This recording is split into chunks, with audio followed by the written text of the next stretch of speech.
Assalamualaikum warahmatullahi wabarakatuh. Innal hamdalillah nahmaduhu wa nasta'inuhu wa nastaghfiruhu wa nastahdihi wa na'udzu billahi min shururi anfusina wa sayyiati a'malina may yahdihillahu fala mudilla lahu wa may yudlilhu fala hadiya lahu. Asyhadu an la ilaha illallah wahdahu la syarika lah syahadatan najati indallahi yaumil qiyamah wa asyhadu anna Muhammadan 'abduhu wa rasuluh sallallahu alaihi wa ala alihi wa ashabihi wa man sara ala nahjihi wastanna bi sunnati ila yaumiddin. Qala ta'ala ya ayyuhalladzina amanu ittaqullaha haqqa tuqatih wa la tamutunna illa wa antum muslimun.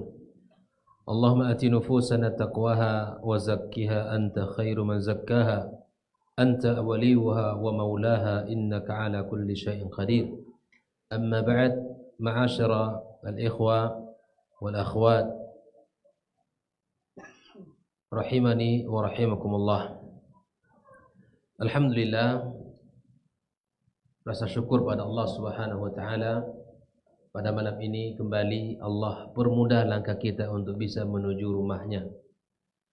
Mudah-mudahan langkah kaki kita mengangkat derajat kita yang satu, dan yang lainnya adalah menghapuskan dosa-dosa kita. Kemudian ucapan salawat dan salam senantiasa pula kita sampaikan untuk kekasih kita Muhammad sallallahu alaihi wasallam. Mudah-mudahan kita bisa belajar dari akhlaknya, dari tanggung jawabnya dan amanah yang beliau miliki, serta tugas yang berat di dalam mendidik keluarga dan mendidik anak dan keturunannya. Semoga kita diberi taufik oleh Allah untuk belajar dari manusia yang terbaik yang ada di muka bumi itu. Ikhwafillah, malam ini kita akan mengambil satu pembahasan, yaitu at-ta'limuhum at-ta'lim asy-syar'i. Di mana di antara tugas kita sebagai orang tua adalah mengajarkan anak kita ilmu syar'i.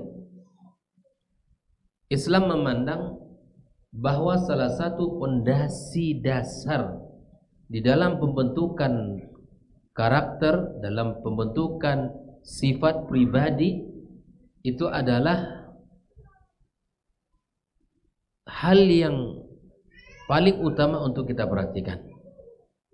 Di antara bagian yang sangat pokok di antara pendidikan Islam adalah pendidikan ilmu syar'i. Ilmu yang memang dibutuhkan oleh setiap kita, apalagi anak-anak kita.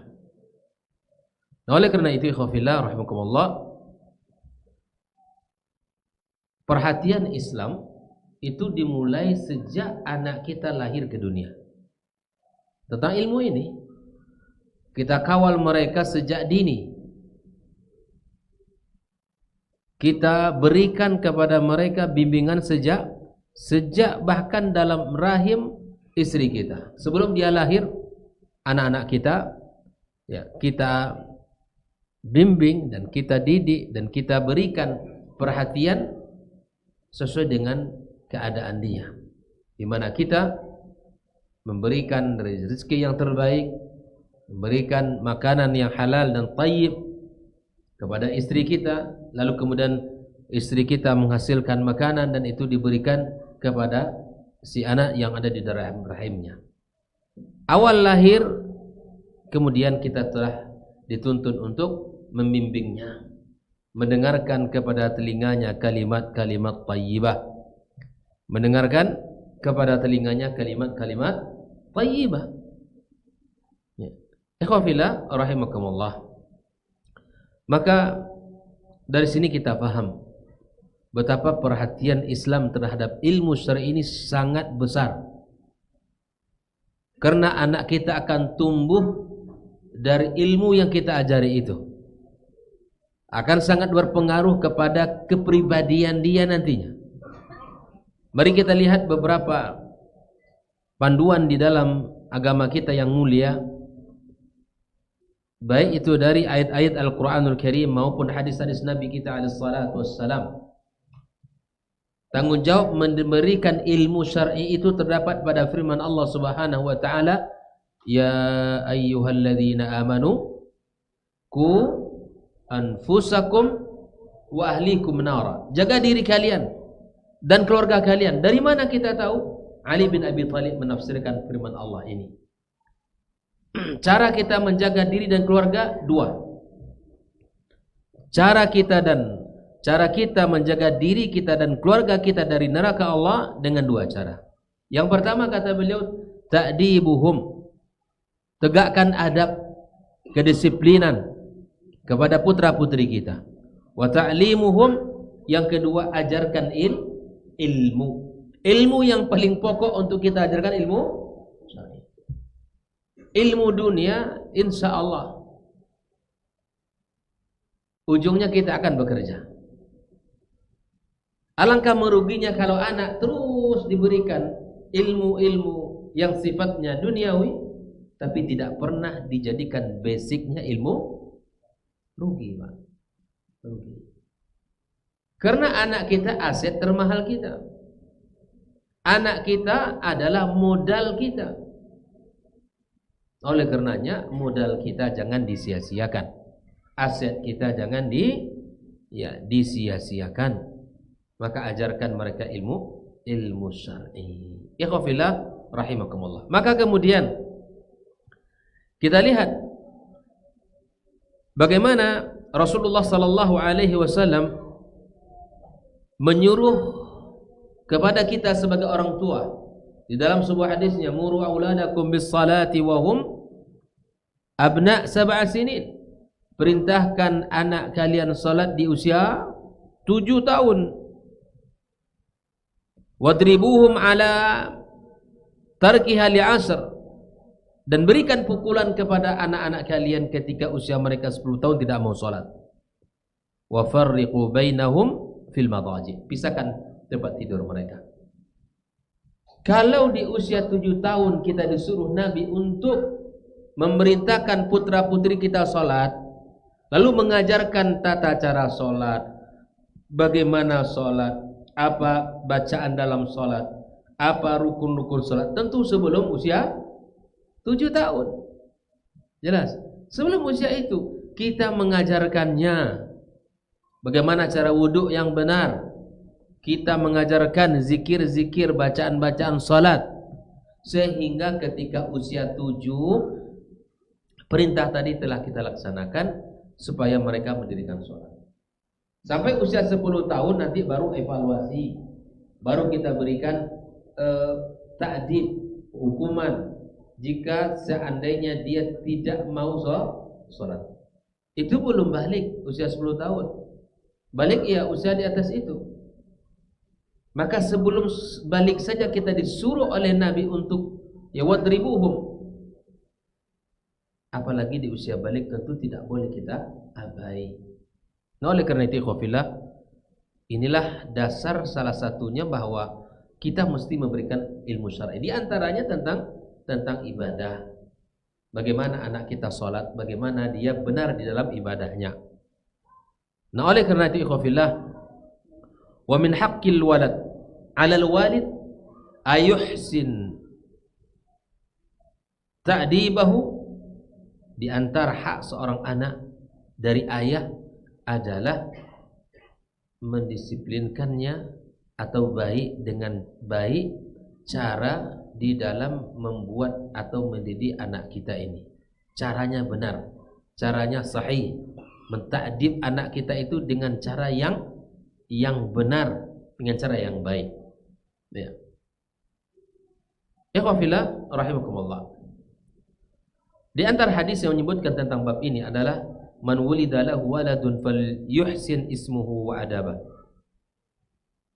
Di antara kata Nabi SAW, orang yang ketika diberikan rezeki anak maka berikan nama yang baik. Falyuhsin ismahu atau falyuhsin ismahu wa adabah. Fa idza balagha falyuzawwij. Kalau dia sudah balik sudah nikahkan kalau sudah mau nikah. Kalau perempuan carikan jodohnya, kalau laki-laki ya kita ajarkan kepada dia, ini wanita yang dianjurkan dalam Islam. Pak, kalau ada di antara kita sudah menginjak usia pernikahan anak-anak kita, baik laki-laki dan perempuan, mesti kita sudah mulai membicarakan begini nak calon yang dicari. Begini nak sifat-sifat yang mesti ada pada calon kamu, istri kamu, atau calon suami kamu. Itu sudah mesti kita ajarkan. Jangan dilepaskan saja dia bergerak mencari. Tahu-tahu ketika dapat tidak sesuai dengan jadi berantem. Saya katakan, saya ulang sekali lagi. Ada di antara ikhwah ini yang sudah memiliki anak dan itu usia-usia pernikahan. Maka berikan waktu kepada anak kita untuk bisa menyampaikan pesan itu. Kalau dia perempuan, ini calon suami yang diajarkan Nabi. Kalau kamu laki-laki, ini calon istri nak, yang mesti kamu cari.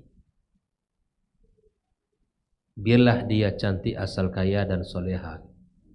Masya Allah. Iya. Besok doh. Bisa doh.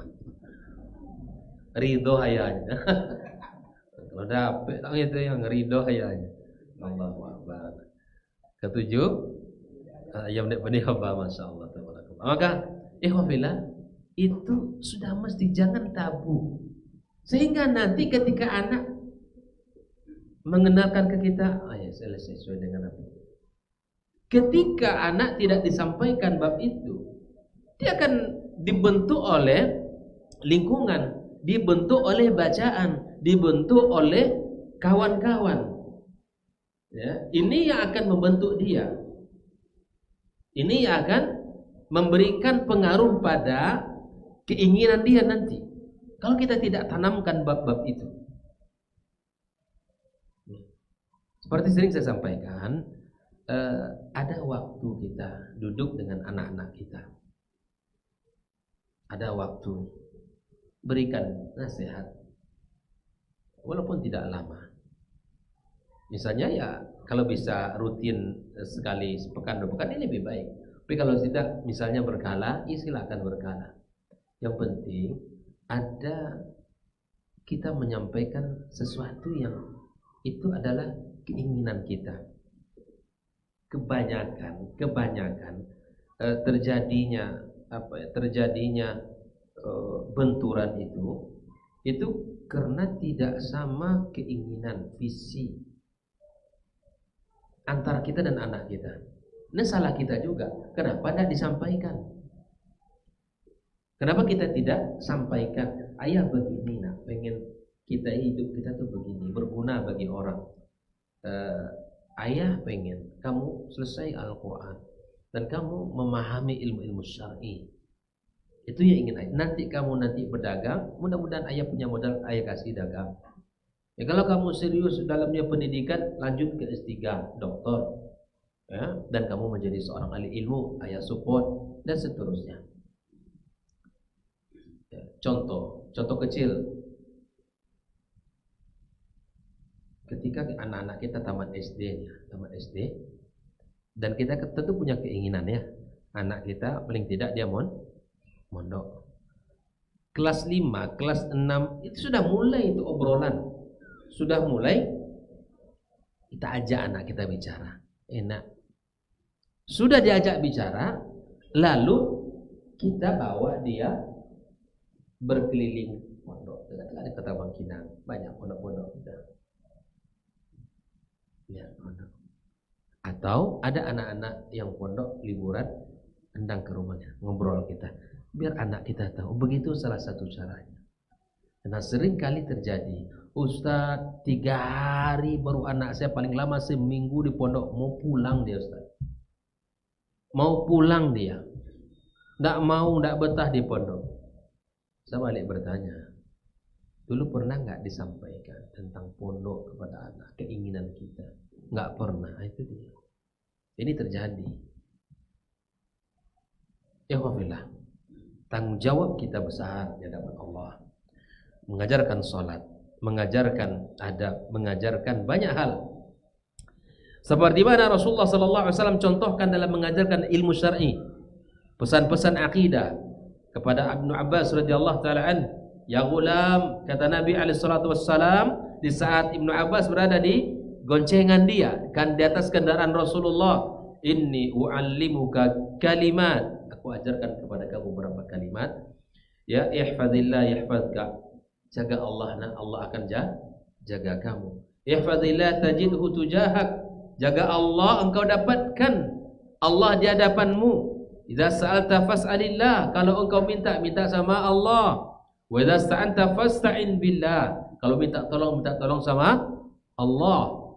Wa alam anna al-ummata law ijtama'at ala an yanfa'uka bi syai'in lam yanfa'uka illa bi syai'in qad kataballahu laka.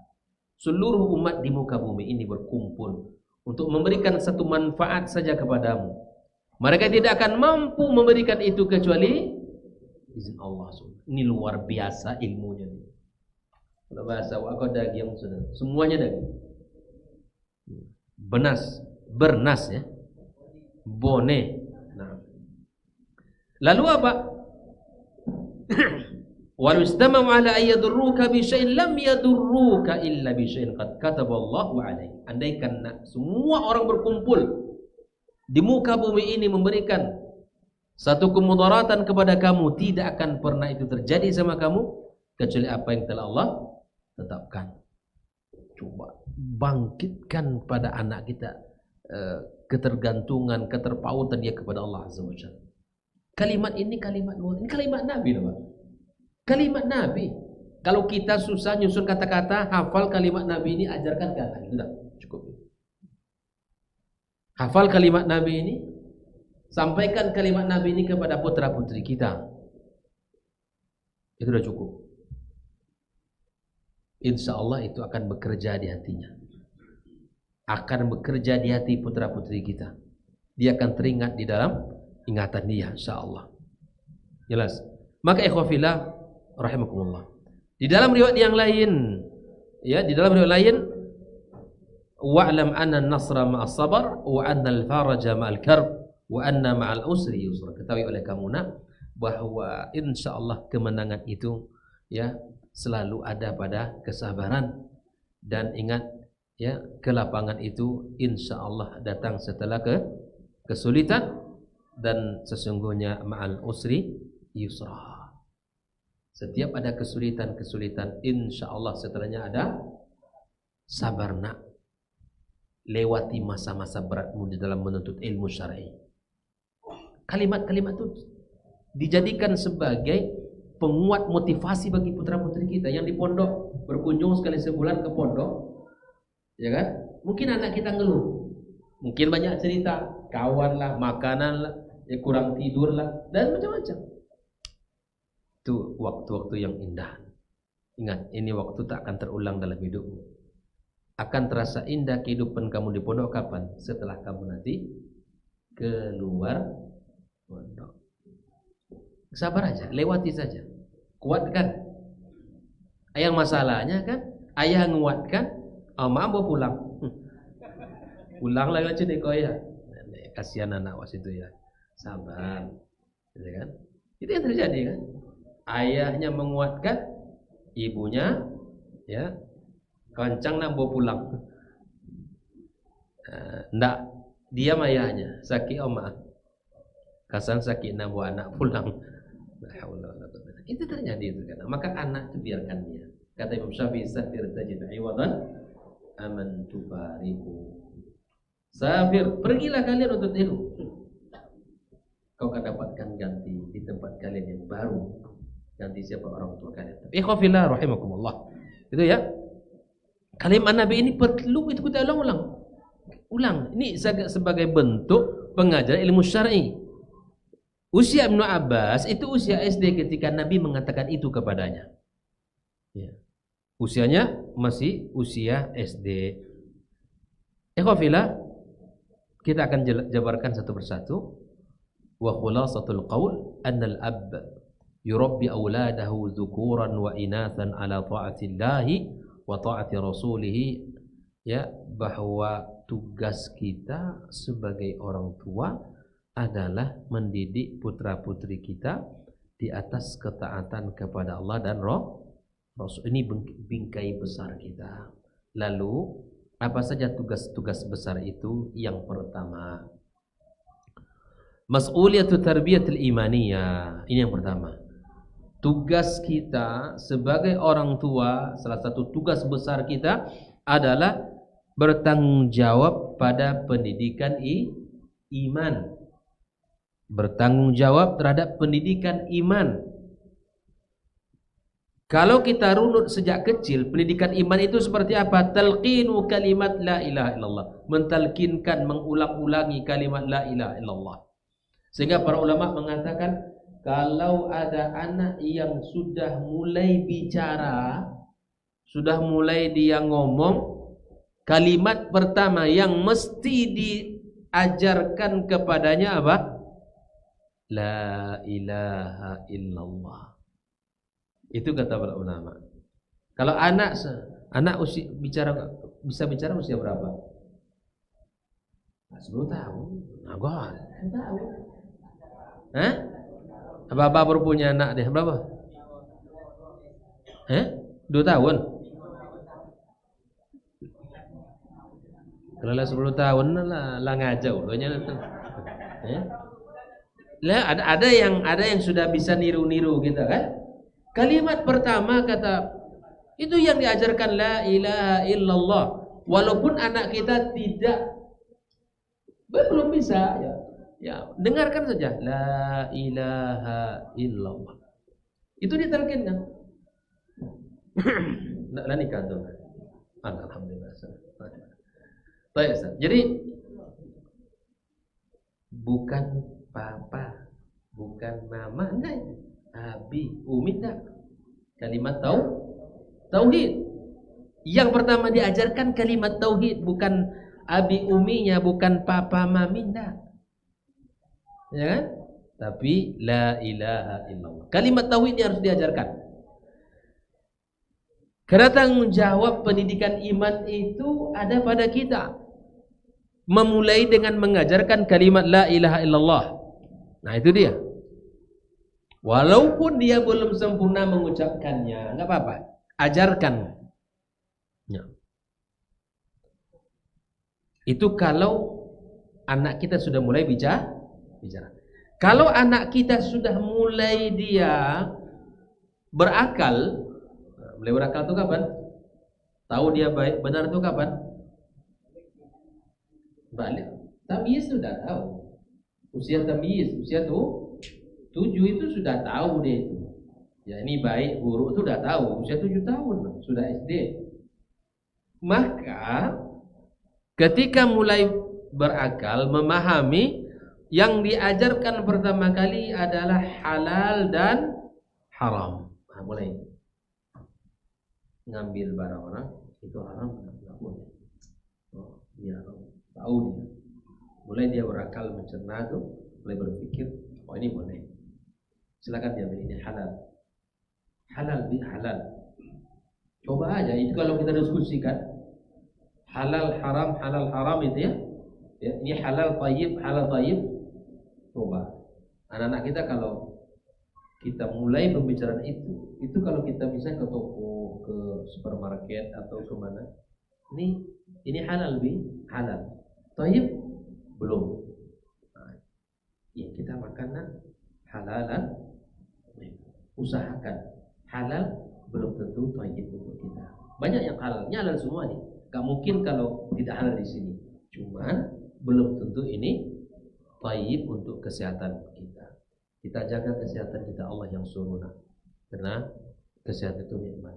Nah, mulailah. Anak kita itu akan terbentuk dengan pola pengajaran kita. Dia akan mencari makanan-makanan dan itu cobalah. Kita akan buktikan di lapangan ketika kita mengajarkan halal, ini haram, ini halal, ini haram, ini thayyib, ini tidak. Dia akan berhati-hati dengan pola makanan yang kita ajarkan pada anak-anak kita. Nah, ketika sudah mulai berakal halal haram. Kemudian di usia 7 tahun kita perintahkan dia sholat, ya kan?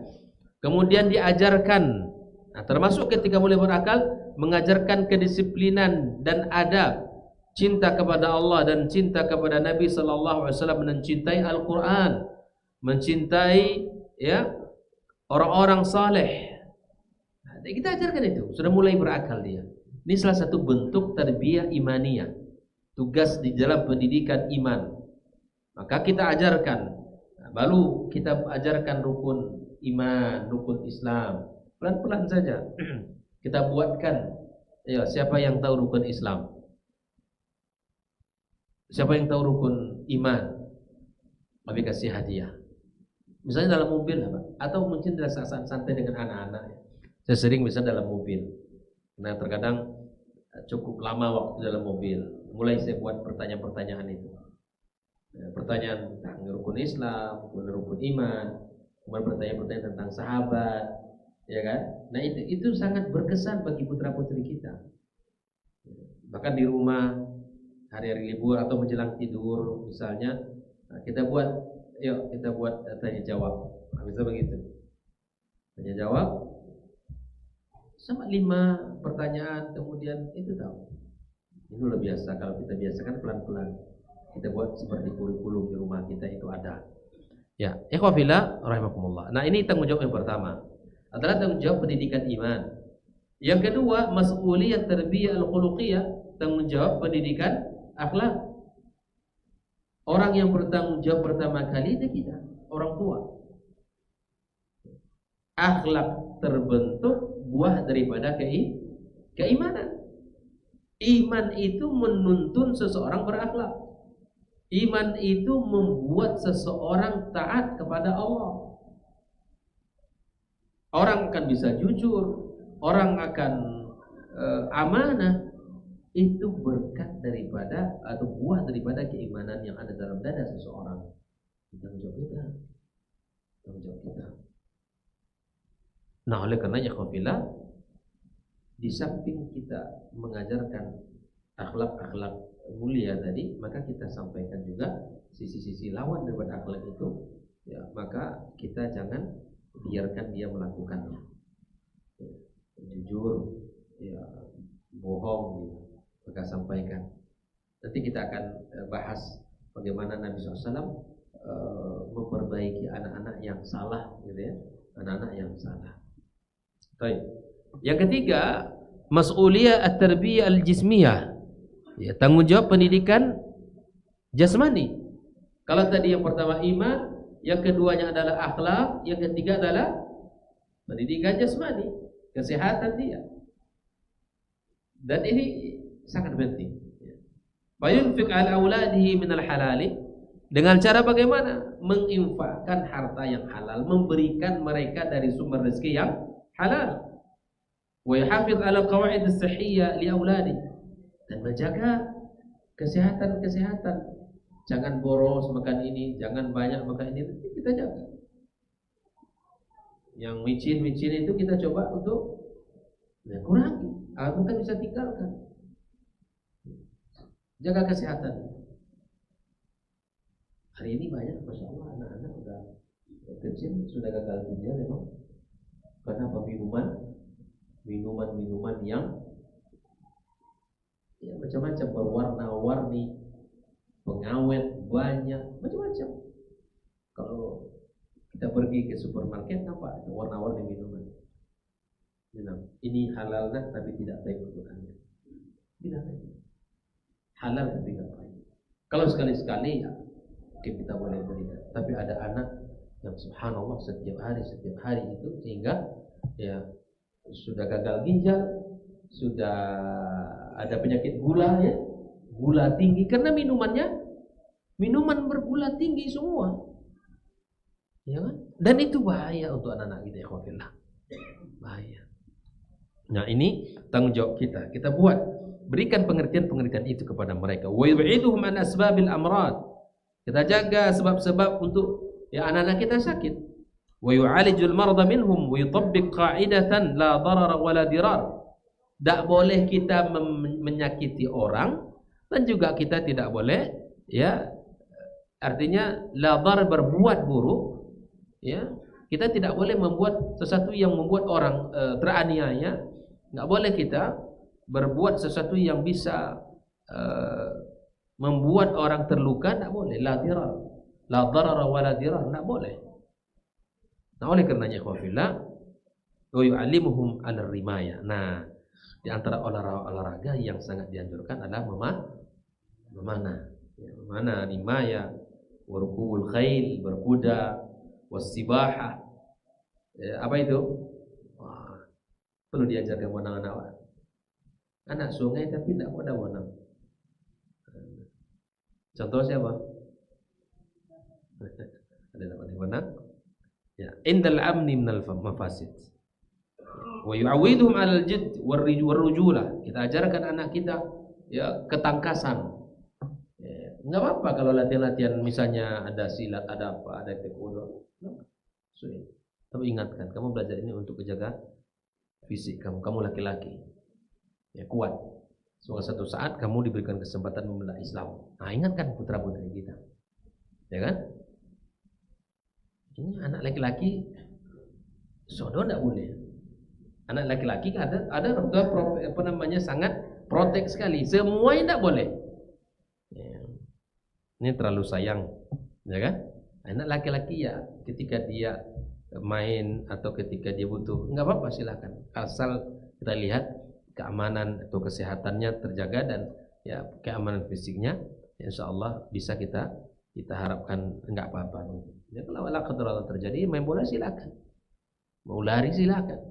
Ada ruang-ruang yang mesti kita berikan kepada dia agar kelaki-lakian itu bahwa laki-laki ya memang seperti itu begitu. Ya. Yang keempat, di samping pendidikan iman, pendidikan akhlak, pendidikan tubuh, ya, mas'uliyat tarbiyah aqliyah, akal, pendidikan akal. Bagaimana caranya wa yu'allimuhum kullama yanfa'uhum mundu as-sighar. Kita ajarkan kepada mereka seluruh hal yang bermanfaat bagi mereka sejak kecil. Wa ib'aduhum 'anil mafasid al-muntashira, kita jauhkan anak kita dari kerusakan-kerusakan yang menyebar hari ini. Kerusakan-kerusakan game yang membuat mereka tidak mau bangkit ya, untuk menggunakan akalnya. Kerusakan-kerusakan dari hal-hal yang merusak akal, di antara narkoba dan seterusnya. Kita betul-betul ya waspada lima fi dzalika min at-ta'thiril 'ala al-aql wadh-dhakira kal khumur wa tadkhin. Yang di antara pengaruh kepada ingatan ya seperti khamar, minum ya apa tuh? Khamar. Yang kedua adalah at-tadkhin, ya merokok ya, dan seterusnya. Nah, ini hal-hal yang mesti kita hindarkan dalam kehidupan putra-putri kita. Yang kelima, mas'uliyah tarbiyah al-nafsiyah, kejiwaan putra-putri kita, jaga kejiwaannya, jangan sampai tertekan sampai dia sakit jiwa, dan jangan sampai dia merasa tidak diperhatikan sehingga jadi orang yang tidak dekat dan seterusnya. Fa yub'iduhum an zahiratil khuf wal khajal wal khauf wal hasad wal ghadab. Nah, ini semua sifat-sifat itu ya. Kita bentuk keberanian putra-putri kita. Ada orang salami itu, ajarkan dia, temui dia, datang ke sini. Ada anak tidak boleh gitu. Ada tamu, sini salam sama bapak. Terbentuk itu. Salam sama kakek, sama paman, salam semuanya. Nah, itu terbentuk. Ada anak-anak yang memang secara karakter pemalunya bukan main. Nah, ini tanggung jawab kita sebagai orang tua. Makanya subhanallah, ini salah satu bentuk caranya. Ya, ada tamu-tamu datang, kita ada orang-orang hebat, orang mulai alim, kita usahakan jumpa dengan dia. Ini membentuk kecintaan dia kepada apa yang kita inginkan. Orang alim datang ke negeri kita, ya sini nanti ada Ustadz Fulan datang ya, kamu kita antar salam nanti sama kamu, minta doa ya. Itu membentuk karakter, itu membentuk keberanian, itu membentuk semangat dia. Dia akan melihat kebaikan Ustadz itu dan dia akan memberikan pengaruh dan perubahan pada dirinya. Yang keenam, sebelum azan ya, mas'uliyah al-ijtimaiyah. Nah, kita tanggung jawab apa? Sosial. Ini banyak, bukan hanya ilmu aja ya. Ada iman, ada akhlak, ada kesehatan fisik, akal, jiwa, kemudian karena adalah Sosial, bagaimana anak kita, ya kita ibu-ibu masak, yuk antarkan ke tetangga, ini sosial. Ya dapat musibah, ada orang kena musibah, yuk kita kunjungi, nah kita doakan semoga Allah berikan balasan kepadanya. Nah ini adalah nama tarbiyah al-ijtimaiyah. Kita ajak anak kita bersosialisasi dengan orang, kita ajak dia dekat dengan dengan orang, memiliki perasaan yang peka kepada saudaranya. Fa yurabbihim 'alal qiyam bi huquqil akharin bi jami' anwa'iha wa 'alal rahmah wal 'afwu wat taqwa wal ithar, kasih sayang, bertakwa, memaafkan. Kalau dia kelahi misalnya kan, dah sudah, enggak apa-apa nak, mungkin dia yang salah, kita maafkan saja. Nah, itu pendidikan itu. Kemudian isar, memberi, mendahulukan saudara. Udah. Wih, kok tadi dimintanya. Kamu punya lebih, makanan punya, kasih. Maka itu pendidikan. Wal jur'ah, keberanian. Dibentuk keberanian untuk bertanya. Diberikan kebebasan untuk mengekspresikan apa yang ingin disampaikan. Ini ada orang tua, anak baru aja ngomong, dah diam-diam.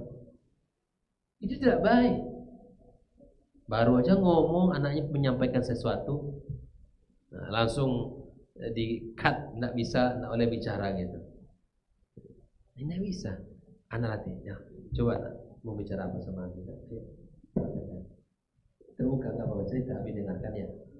Bentuk diberikan ruang untuk dia bercerita, mengekspresikan apa yang ada dalam dirinya, itu adalah hal yang sangat berharga bagi anak-anak. Dan pendidikan Islam itu dijelaskan dengan detail oleh para ulama kita bagaimana para orang tua itu harus memberikan ruang itu. Barakallahu fikum, kita dengarkan azan.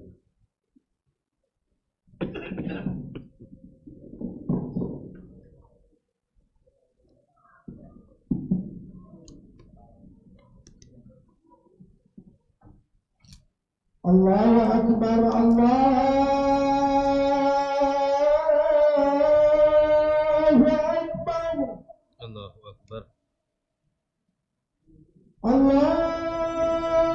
Akbar,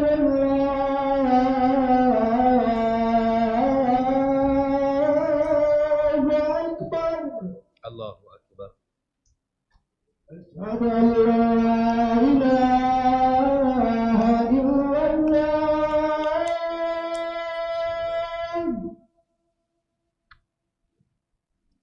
Asyhadu an la ilaha illallah.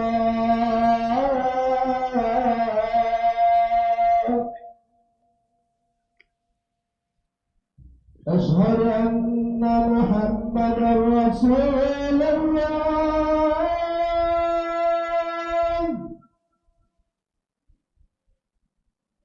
Asyhadu anna Muhammadar Rasulullah.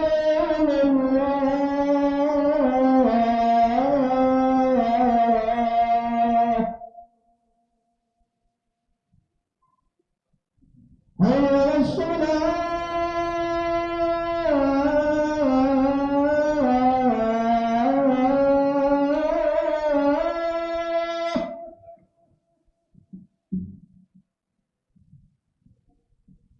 Hayya 'alas salah.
ikhwafillah, kita lanjutkan.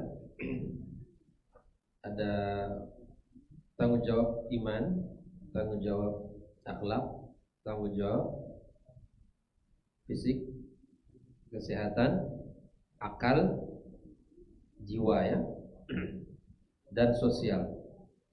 Ya. Dan yang ketujuh adalah wa yuhadziruhum minal inhirafil jinsi. Ini penting Pak. Mengingatkan anak-anak kita dari penyimpangan naluri. Ini satu hal yang pokok dan tidak boleh kita abaikan. Dan bagaimana caranya menyampaikan? Apa yang harus kita sampaikan ketika menceritakan ini? Sampaikan begini, bahwa kita ini laki-laki, Allah jadikan memang kita mencintai seorang wanita. Seorang laki-laki suka kepada wanita itu normal, atau kebalikannya. Di luar itu dilarang. Lalu kemudian kita mencoba untuk mendiskusikan bahwa begini, kalau nanti ya, berangkat sekolah atau kamu di pondok pesantren, kalau ada teman-teman yang canda-candaannya adalah misalnya, mohon maaf gitu, menepuk-nepuk pantat, kemudian ada canda-canda buka celana dan seterusnya, maka ini tidak boleh. Anak perempuan kita sebutkan daerah di dada, kemudian ini tidak boleh sentuh oleh siapapun. Ini bukan bahan untuk dicandakan, bukan untuk dibuat mainan. Atau misalnya anak laki-laki kita, ingat ya, ini tidak boleh. Islam menjaga dan Islam menyuruh kita untuk memelihara. Didialogkan itu, sampaikan bahwa banyak orang di dunia ini. Kalau sudah mulai berakal nanti perlu sedikit ceritakan. Tapi paling tidak ketika waktu kecil, batasan yang kita sampaikan adalah ini adalah sesuatu yang mesti kita jaga. Maka kalau di sini di antara menjaga anak kita dari penyimpangan naluri, wa yuzawwijuhum al-muhtaj minhum. Kalau laki-laki sudah mampu, ya, maka kita nikahkan dia. Atau kalau dia perempuan dan sudah ada orang yang datang, kita lihat. Ya. Semoga ada kecocokan. Yang penting kita ukur dari standar agama kita. Nah, ikhwafillah, itulah 7 hal yang mesti kita perhatikan sebagai tanggung jawab besar kita. Jadi ternyata bukan anak itu selesai dengan memberikan pakaian, minuman, tempat tinggal, enggak. Itu salah satu kebutuhan pokok yang telah kita tunaikan. Tapi bukan hanya tempat tinggal, makanan, pakaian, minuman yang menjadi tanggung jawab kita, tapi ada tanggung jawab iman, ada tanggung jawab akhlak, ada tanggung jawab akal, ada tanggung jawab jiwa, ya, kemudian sosial dia dan fisiknya. Dan semua itu harus seimbang antara apa yang saya sebutkan tadi, seimbang. Jadi tidak hanya fokus kepada kesehatan badan fisik, berikan makan bergizi, suruh olahraga, tapi iman nggak terbentuk, ya kan? Akhlak dibiarkan dia begitu, tidak boleh. Ikhwafillah, lalu bagaimana cara kita agar menjadi orang tua pendidik yang berkesan? Apa yang mesti kita lakukan? Kira-kira pertama apa? Pendidikan yang paling memberikan pengaruh itu pendidikan apa? Lisan atau keteladanan? Itu pendidikan yang paling pokok. Yang paling pokok adalah keteladanan. Itu dia.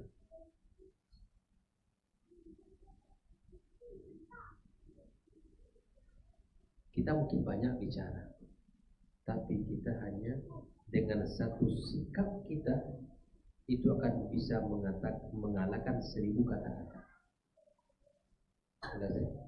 Satu sikap kita yang baik itu akan bisa mengalahkan 1000 kata-kata. Begitulah pengaruhnya kedua itu. Maka perlu keteladanan. Fayakunul ab wal murabbi, ayah dan guru. Kalau kita artikan guru, murabbi, pendidik, qudwa salihah fi jami'i umuri. Mereka ini guru di sekolahnya, ayah di rumahnya, ya, hendaklah menjadi qudwah, ya, di seluruh sisi kehidupannya. Dalam ibadah dia qudwahnya. Rajin ayahnya sholat berjamaah ke rumah Allah, ya kan, rajin ayahnya ya menjaga zikir pagi dan sore, rajin ayahnya ya belajar dan seterusnya. Qudwah dalam urusan ibadah, ya, ibadah sholat, ya, apa saja. Wal karam, ayahnya kedua dari sisi kedermawanan. Ayahnya orangnya dermawan, nampak sama anaknya dermawan ayahnya.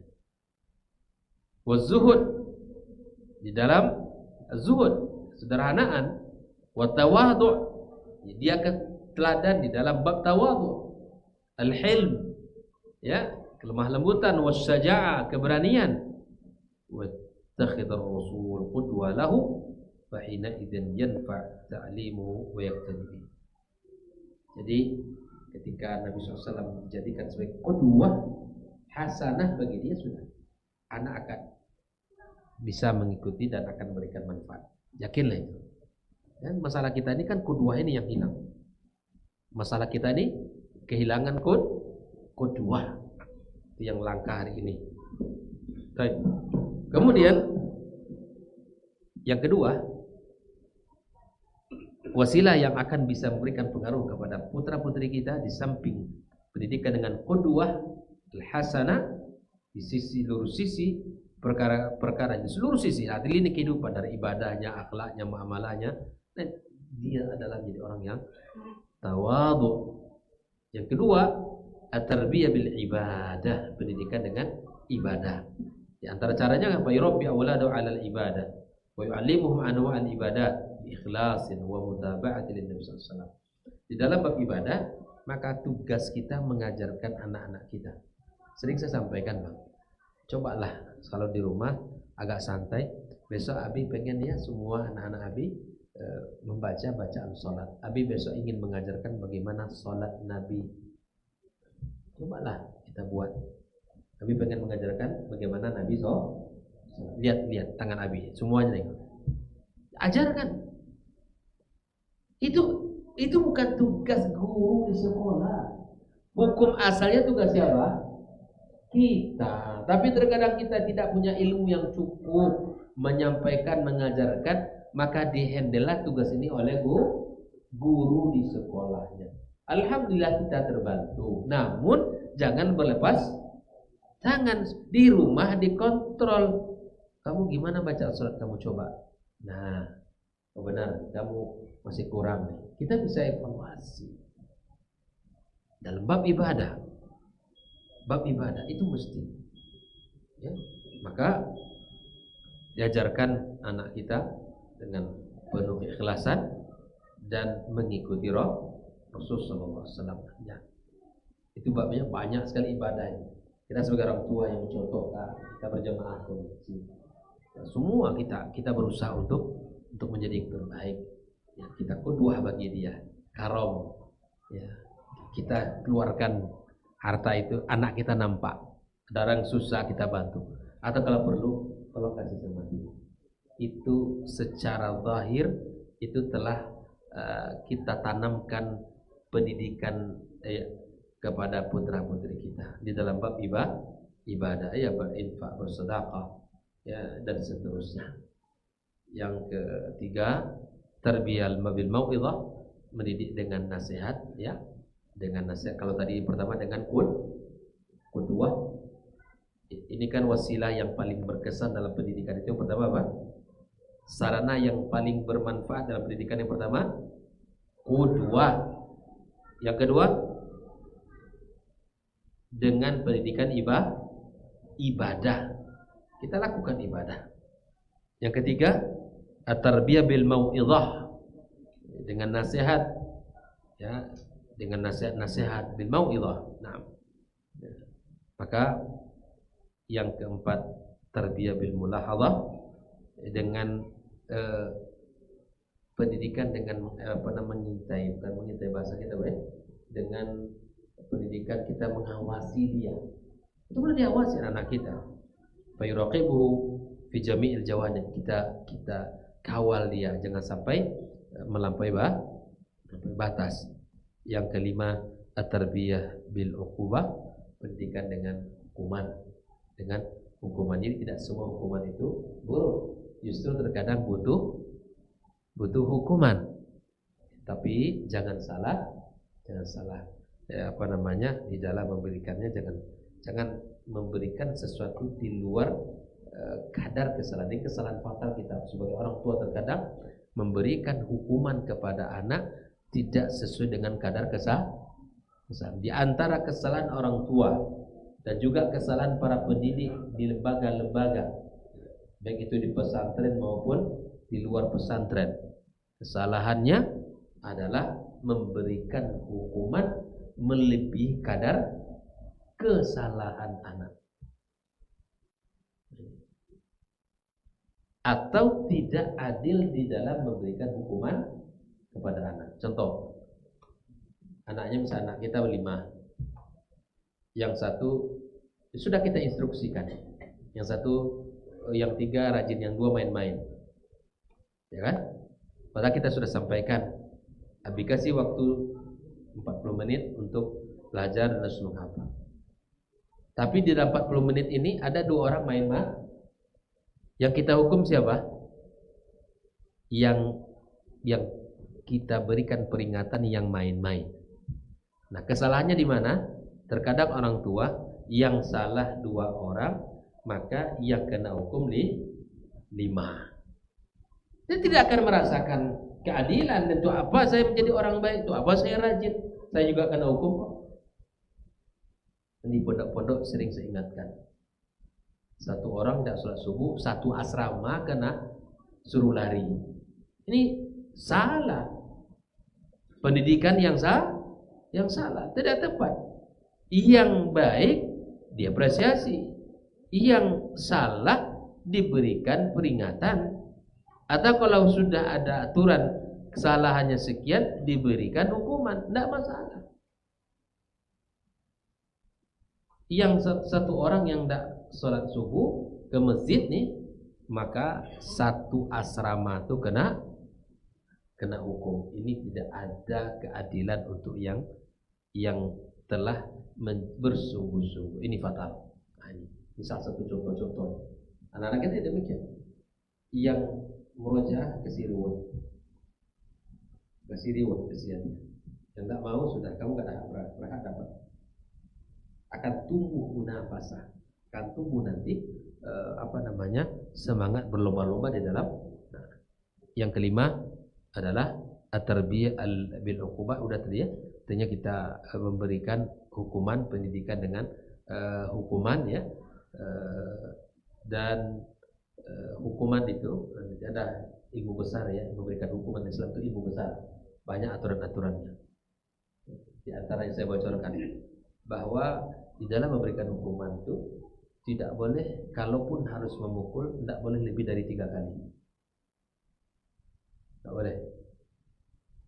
Yang kedua, kalau memakai alatnya, maka alatnya yang tidak terlalu menyakitkan. Dan kalaupun menghukum, tidak boleh di satu tempat. Misalnya di mana? Di situ terus. Itu tidak boleh. Luar biasa. Para ulama membuatkan maka sebelum menghukum, nah, hukum itu ada, hukuman itu adalah seperti dosis obat dokter. Maksudnya apa? Berikan dosis sesuai dengan kondisi sakit anak. Berikan hukuman sesuai dengan kesalahan. Tidak boleh kalau dosisnya berlebih pada pasien, maka ini akibat obat kalau tidak tepat akan berakibat fatal. Maka layaknya hukuman itu seperti obat, dan dia merupakan sarana terakhir. Sebelum itu masih banyak, ada al-hijr, ada an-nushu, ada al-irsyad wan-nush, ada al-hijr, ada ta'bis. Ya, kita palingkan bermuka agak sedikit masam. Banyak. Sebelum itu semua diberikan. Dan hukuman yang tahu sama kita kan pukulan aja. Makanya pukulan bukanlah ya tujuannya untuk balas dendam, tapi memperbaiki penyimpangan ataupun kesalahan-kesalahan pada anak kita. Wallahu ta'ala alam. Insyaallah kita lanjutkan pembahasan berikutnya tentang kaidah-kaidah penting atau kaidah-kaidah dasar di dalam pendidikan yang harus dilakukan oleh ayah dan para pendidik.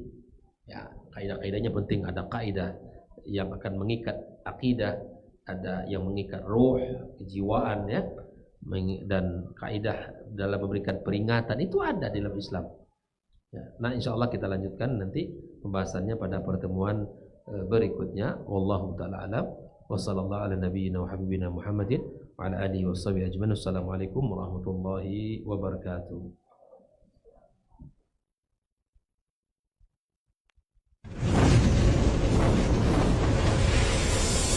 Baba TV Sunnah, belajar agama baru alim.